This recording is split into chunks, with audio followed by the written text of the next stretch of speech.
সালাউদ্দিন সাদি জিরোপন স্কুলে সকলকে স্বাগত জানাচ্ছি। রাইট ফর্মস অফ ভার্ব নিয়ে আলোচনা হচ্ছে।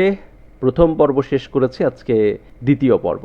প্রথম পর্বে মূলত ভার্বের বিভিন্ন যে রূপ আছে সেগুলো নিয়ে কথা বলেছি। তার মধ্যে একটি রূপ হচ্ছে মডেল যদি থাকে তাহলে ভার্ব কোন রূপে বসে সেটি। আজকে model verbs related right forms of ভার্বের যেই তিনটি ক্যাটাগরি আছে সেই তিনটি ক্যাটাগরি নিয়ে কথা বলবো, এবং এটি খুবই ইম্পর্টেন্ট একটা ব্যাপার। নিচে যদি তোমরা একটু খেয়াল করো, দেখো এই যে 2017 সালের দুটি উদাহরণ দিয়েছি, 2018 সালের দুটি উদাহরণ দিয়েছি, অর্থাৎ যে 10টি অপশন থাকে তোমাদের, সেখানে 2 থেকে 3টি 4টি ইভেন 5টি পর্যন্ত এই মডেল ভার্ব থেকে এসে থাকে প্রতি বছর। সেজন্য এটি খুবই ইম্পর্টেন্ট। সুতরাং এটি আজকে যদি এই তিনটি ফর্মুলা যদি আমরা জেনে নেই, অর্থাৎ তিনটি ফর্মুলা না, এখানে আসলে একটি ফর্মুলার ভেতরে তিনটি বিষয় যদি আমরা জেনে নিতে পারি। পার্ট 1-এ আমরা মডেল ভার্বগুলো কি সেগুলো দেখেছি। সেখানে অনেকগুলো মডেল ভার্বের মধ্যে মডেল এবং সেমি মডেল মিলিয়ে 15টা মডেল ভার্বের লিস্ট দিয়েছি, সেটি অবশ্যই মুখস্থ রাখতে হবে। অর্থাৎ কোনগুলো মডেল ভার্ব সেগুলো আমাদের অবশ্যই জানতে হবে। কেউ যদি মিস করে থাকে, পার্ট 1-এ গিয়ে যে 15টি মডেল ভার্ব আছে সেগুলো অবশ্যই দেখে আসবে এবং মুখস্থ করে ফেলবে। তার আগে বলে নিচ্ছি, যারা জিরো পয়েন্ট স্কুল এখনও সাবস্ক্রাইব করোনি, সাবস্ক্রাইব করে নাও, কারণ নিয়মিত আলোচনা হচ্ছে জিরো পয়েন্ট স্কুলে একাডেমিক ইংলিশ নিয়ে। কমেন্টে জানাবে কেমন লাগছে এবং অবশ্যই লাইক দিতে ভুলবে না। চলো চলে যাই মূল আলোচনায়। বলেছিলাম যে মডেল ভার্ব যদি থাকে, এই যে এখানে উদাহরণ আছে হচ্ছে মডেল ভার্ব। মডেল ভার্বগুলো কি সেগুলো আমরা গত ক্লাসে আলোচনা করেছি। তারপরে আমি যদি একটু লিখি, যেমন আমরা চিনি কিছুর কয়েকটাকে, যেমন আমরা যদি বলি শুড, আমরা বলতে পারি must, use to, might have. এই মাইট হ্যাভ হচ্ছে পাস্ট মডেল, অর্থাৎ এই মডেল সবগুলোই হচ্ছে প্রেজেন্ট মডেল, আর এই মাইট হ্যাভ হচ্ছে পাস্ট মডেল। এই মাইট হ্যাভ আসলে যে কোনো মডেলের সাথেই হ্যাভ যুক্ত হতে পারে। হ্যাভ যুক্ত হলে সেটা পাস্ট কনসেপ্টকে বোঝায়। তাহলে এখানে দেখলাম যে আমরা মডেল ভার্বগুলো হচ্ছে এরকমের। আরও কিছু মডেল ভার্ব আছে, অর্থাৎ মোট 15টা মডেল ভার্বসের লিস্ট দিয়ে আসছি আমি পার্ট 1-এ, সেটি একটু দেখে আসো। তাহলে আজকের আলোচনাটি একেবারে সহজেই বুঝতে পারবে এবং দেখতে পাচ্ছ 2017 সালে এসেছে, 2018 সালে এসেছে। সুতরাং ইজ ভেরি ইম্পর্টেন্ট লেসন। চলো চলে যাই আলোচনায়। কি বলেছে? প্রথম কথা, একেবারে সহজ কথা, সেটি হচ্ছে দেখো কী রকমের, ভেরি ইজি। যেমন যদি মডেল ভার্ব থাকে, অর্থাৎ এই যে এখানে যেগুলো আছে এবং এই যে 15টা মডেল ভার্বের কোনোটা যদি থাকে, তাহলে তার আগে আমরা সহজ করে V1 ব্যবহার করব। V1 মানে তো আমরা জানি ভার্বের প্রেজেন্ট ফর্ম। অর্থাৎ V1, 2, 3 কী রকমের সেটি যদি একটু আলোচনা করি, তাহলে কী রকমের হয়, যেমন V1, V2 এবং V3। আমি যদি লিখি ইট, ইট, এটা V1, এটা যখন V2 হয় তখন সেটা হয়ে যায় at, এবং যখন সেটা V3 হয় তখন সেটা হয় eaten। আমি আরেকটা শব্দ যদি বলি, তাহলে আমি লিখতে পারি টেক, এটা V2-তে এসে হয়ে যাবে টুক এবং V3-তে এসে হয়ে যাবে টেকেন। এগুলো হচ্ছে সব ইরেগুলার ভার্ব। আমি যদি একটা রেগুলার ভার্ব বলি, যেমন ফলো, সেটা এসে V2-তে হয়ে যাবে ফলোড এবং V3 তো সেম ফলোড।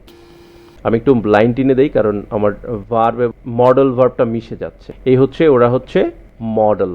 আর এগুলো আমরা ভার্বের যে তিনটা রূপ সেটা দেখলাম, অর্থাৎ V1, V2 এবং V3 কী রকমের হয়। তাহলে আমরা এখানে দেখলাম কি, যে মডেল যদি হয় তাহলে কি হবে, V1 হবে। অর্থাৎ মডেলের পরে যদি কোনো ভার্ব আসে সেটি হবে V1, এবং এই মডেলের পরে যদি কোনো ভার্ব আসে তাহলে হবে বি প্লাস V3। ঝামেলা হয়ে গেছে। এই যে দেখো, এই মডেলের পরে যদি ভার্ব আসে তখন হবে V1 সরাসরি, যেমন হচ্ছে ইট। আর যদি এই মডেল আসে, কখনো আবার এই মডেলের সাথে অতিরিক্ত বি ব্যবহার করতে হবে এবং V3 হয়ে যাবে। কখন হবে সেটি একটু ক্লিয়ার করছি। ব্যাপারটা খুব ইজি। যখন এটা অ্যাক্টিভ হবে তখন হবে V1, অর্থাৎ সেন্টেন্সটা যদি অ্যাক্টিভ হয়। অ্যাক্টিভ কখন হয়? যখন সাবজেক্ট নিজে কাজ করতে পারে। সরাসরি উদাহরণে চলে যাব, দেখো কি হয়। উই শুড, এই শুড হচ্ছে একটা মডেল অক্সিলারি। এই যে যেমন এখানে প্রথমে আমরা লিখেছি যেটা, শুড হচ্ছে একটা modal auxiliary. We should put, put মানে হচ্ছে দেয়া, হায়ার ইম্পর্টেন্স, উচ্চ গুরুত্ব দিতে হবে অন লার্নিং ইংলিশ। অর্থাৎ আমাদের ইংরেজি শিক্ষায় কি করতে হবে? প্রচুর গুরুত্ব দিতে হবে।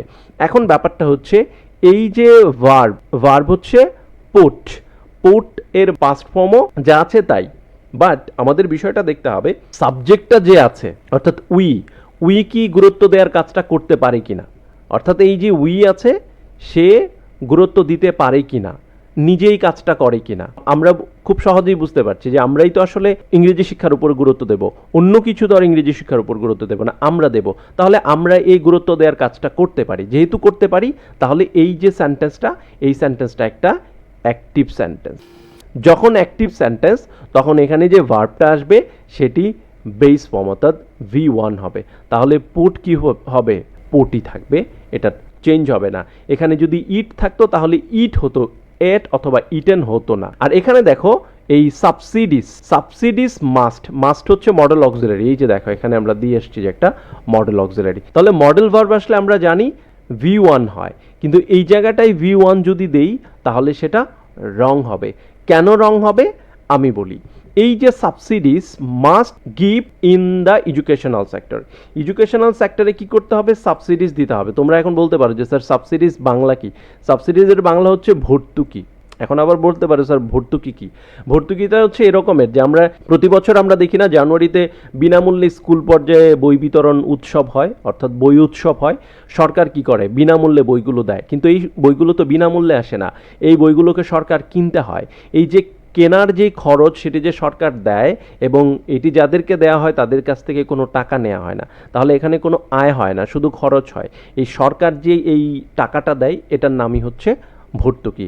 তাহলে এখানে বলা হচ্ছে যে এডুকেশনাল সেক্টরের উন্নয়নের জন্য আমাদের কি করা উচিত, আরও বেশি ভর্তুকি দেয়া উচিত। তাহলে এই যে সাবসিডিস ভর্তুকি, ভর্তুকি কি নিজে দিতে পারে, ভর্তুকি নিজে তো ভর্তুকি দিতে পারে না, ভর্তুকি দেয় কে, গভর্নমেন্ট দেয়। তাহলে এই যে ভর্তুকি সে এই গিফট দেয়ার কাজটা করতে পারে না। যদি না পারে তখন সেটা হয় প্যাসিভ। প্যাসিভ নিয়ে যদি কনফিউজ থাকো, মডেল ভার্বের কিভাবে প্যাসিভ করতে হয় সেটা ডেসক্রিপশন বক্সে লিঙ্ক দেওয়া আছে, সেখান থেকে বিস্তারিত দেখে নিতে পারো। তাহলে দেখা গেছে যে সাবসিডিস মাস্ট, তাহলে মাস্ট হচ্ছে মডেল অক্সিলারি। আমরা বললাম যে এটা কি হয়ে গেছে, প্যাসিভ হয়ে গেছে। প্যাসিভ হলে কি করতে হয়, অতিরিক্ত একটা বি যুক্ত করতে হয় এবং ভার্বের থার্ড ফর্ম হয়। তাহলে এখানে আমি মাস্টের পরে অবশ্যই কি করতে হবে, একটা অতিরিক্ত বি যুক্ত করতে হবে। এবং এই যে গিভের ফর্ম হচ্ছে, এটা হচ্ছে V1, আর এটা হচ্ছে গ্যাভ V2, আর এটা হচ্ছে গিভেন V3। তাহলে আমাদের নিতে হবে কাকে, এই V3 কে। আমরা জানি যে বি তারপরে হচ্ছে ভার্ব 3, তাহলে আমরা এখানে লিখব গিভেন। এই তো অ্যান্সার হয়ে গেল। তাহলে সাবসিডিস মাস্ট বি গিভেন। তাহলে দেখো এই যে মাস্ট বি, অতিরিক্ত বি যুক্ত করতে হচ্ছে এবং আবার ভার্বের পাস্ট পার্টিসিপাল ফর্ম দিতে হচ্ছে। কেন দিতে হচ্ছে, মডেল অক্সিলারি ভার্ব থাকলেও যে সাবজেক্ট আছে সেই সাবজেক্ট নিজে কাজটা করতে পারে না, যে কাজটা দেয়া আছে সেই কাজটা এই সাবসিডি নিজে করতে পারে না। পরের সেন্টেন্সটা যাও তাহলেই ক্লিয়ার হয়ে যাবে। দেখো government must give subsidies in the educational sector, অর্থাৎ শিক্ষাক্ষেত্রে সরকারকে আরও বেশি ভর্তুকি দিতে হবে। এখন ব্যাপারটা ক্লিয়ার। দেখো এই যে এই সাবসিডিস দেওয়ার কাজটা গভর্নমেন্ট করতে পারে কি না, করতে পারে। যেহেতু পারে তাহলে এটা কি অ্যাক্টিভ, সাবজেক্ট অ্যাক্টিভ। যেহেতু অ্যাক্টিভ তাহলে আমরা স্বাভাবিক নিয়মে করব V1। তাহলে V1 কি আমরা জানি, গিভ যা আছে তাই, এটিকেই দিয়ে দেব, give subsidies in the educational sector. তারপরে আসো আরেকটা উদাহরণ দেওয়া আছে, একটু খেয়াল করি। দ্য কালচারাল ট্রুপস, কালচারাল মানে তো জানি সাংস্কৃতিক বা সংস্কৃতির সাথে জড়িত তাদেরকে কালচারাল বলা হয়। কালচারাল ট্রুপস মানে হচ্ছে দল, অর্থাৎ সাংস্কৃতিক দল, যে দলগুলো কালচারাল ফাংশন করে বেড়ায়। আবার যেমন আমরা প্যারাট্রুপার্স বলি বা সেনাবাহিনীর যে দল তাদের আর্মি ট্রুপস বলা হয়। তো এই ট্রুপস হচ্ছে দল, অনেকে একসাথে মিলে যখন একই কাজ করে তখন সেটাকে ট্রুপ বলা হয়। এরপরে দেখো the cultural troops use to, তাহলে ইউজ টু কি মডেল অক্সিলারি। আমরা গতকাল দেখে আসছি যে 15টা মডেল অক্সিলারির মধ্যে একটা হচ্ছে ইউজ টু। তাহলে ইউজ টু যদি থাকে তাহলে আলটিমেটলি কি হবে, তাহলে দুটি ঘটনা ঘটতে পারে, ভার্ব 1 হবে অথবা বি প্লাস V3 হবে। আমাকে দেখতে হবে যে আগের সাবজেক্টটা কাজ করতে পারে কিনা। এখন পুরো সেন্টেন্সটা যদি পড়ি, the cultural troops use to travel, তারা ভ্রমণ করত টু রিফিউজি ক্যাম্প, রিফিউজি ক্যাম্পে তারা ভ্রমণ করত। অর্থাৎ মুক্তিযুদ্ধ নিয়ে 2017 সালে চিটাগং বোর্ডে একটা প্রশ্ন এসেছিল, সেটি থেকে এই অংশটি নেয়া, যে কালচারাল যে দলটি আছে সেটি আসলে মুক্তিযোদ্ধাদের ইন্সপায়ার করার জন্য কি করত, বিভিন্ন ক্যাম্পে ঘুরে বেড়াতো। এখন এই যে দেখো, কালচারাল ট্রুপস ইউজ টু মানে হচ্ছে অতীতকালের অভ্যেস বোঝায়, অর্থাৎ আগে একটা কাজ করতো, কোনো একটা কাজ করতো যদি হয় তাহলে এটিকে বোঝায় ইউজ টু, অতীতকালের অভ্যেস। তাহলে কালচারাল ট্রুপ কি এই ট্রাভেল করার কাজটা করতে পারতো? সাংস্কৃতিক দল কি এই ট্রাভেল করার কাজটা করতে পারে? হ্যাঁ, করতে পারে। তো যদি করতে পারে তাহলে ভি ওয়ান হলে কি করব, ট্রাভেল যা আছে তাই লিখে দেব, যা ট্রাভেল তাই লিখে দেব। এটা লিখলেই কি হয়ে যাবে, সেন্টেন্সটি কারেক্ট হয়ে যাবে। সর্বশেষ একটি জায়গা বাকি আছে, সেটি হচ্ছে দেখো, শি মাইট হ্যাভ। এই হ্যাভ যদি থাকে, গত ক্লাসে আমরা দেখে এসেছি, এই হ্যাভ যদি থাকে অলওয়েজ হ্যাভের পরে ভি3 হয়। আর মডেল ভার্বের পরে যদি হ্যাভ হয়, এটা পাস্ট বোঝায়, যে অতীতকালে কোনো একটা কাজ হয়েছে বা হওয়ার সম্ভাবনা বোঝাতে আমরা এই মডেলের পরে একটা হ্যাভ ব্যবহার করি। এবং হ্যাভ, হ্যাজ, হ্যাড এগুলো যদি থাকে এবং তারপরে যদি ভার্ব আসে, এটা অবশ্যই ভি3 হবে, সেটা মডেলের পরে হোক বা যে কোনোভাবেই হোক। আলটিমেটলি মডেলের পরেও কি হয়, এই হ্যাভটা ব্যবহার হয়, এবং হ্যাভটা ব্যবহার হলে ভেরি সহজ, পরের ভার্বটা কি হয়, 3 হয়। তাহলে গো আছে, হয়ে যাবে গন, গো, ওয়েন্ট, গন, এই তিনটা ফর্ম। তাহলে she might have gone to the shop, আমি বলছি যে অতীতে কোনো একটা ঘটনা, যে সে হয়তো ওই শপে গিয়ে থাকতে পারে, গেছে কি গেছে না আমি জানি না, আমি বলছি অতীতকালের একটা সম্ভাবনা যে সে হয়তো গিয়ে থাকতে পারে। তাহলে দেখো মডেলের ব্যাপারটা একেবারে সহজ। কি রকমের, মডেলের পরে যদি ভার্ব আসে তাহলে অবশ্য ভি1 হবে। কখন, যখন সাবজেক্ট নিজে কাজ করতে পারে, যেমন উই কি করতে পারি, আমরা কাজ করতে পারি। আবার দেখো যখন সাবজেক্ট কাজ করতে পারে না, যেমন সাবসিডিজ নিজে কি করতে পারে না, ভর্তুকি নিজে তো আর নিজেকে দিতে পারে না, এই ইন দ্যাট কেস আবার কি হবে, প্যাসিভ হবে। যদি প্যাসিভ হয় তখন কি করব, আমরা বি ব্যবহার করব এবং তারপরে ভার্বের 3 অর্থাৎ পাস্ট পার্টিসিপাল ফর্ম যেটা।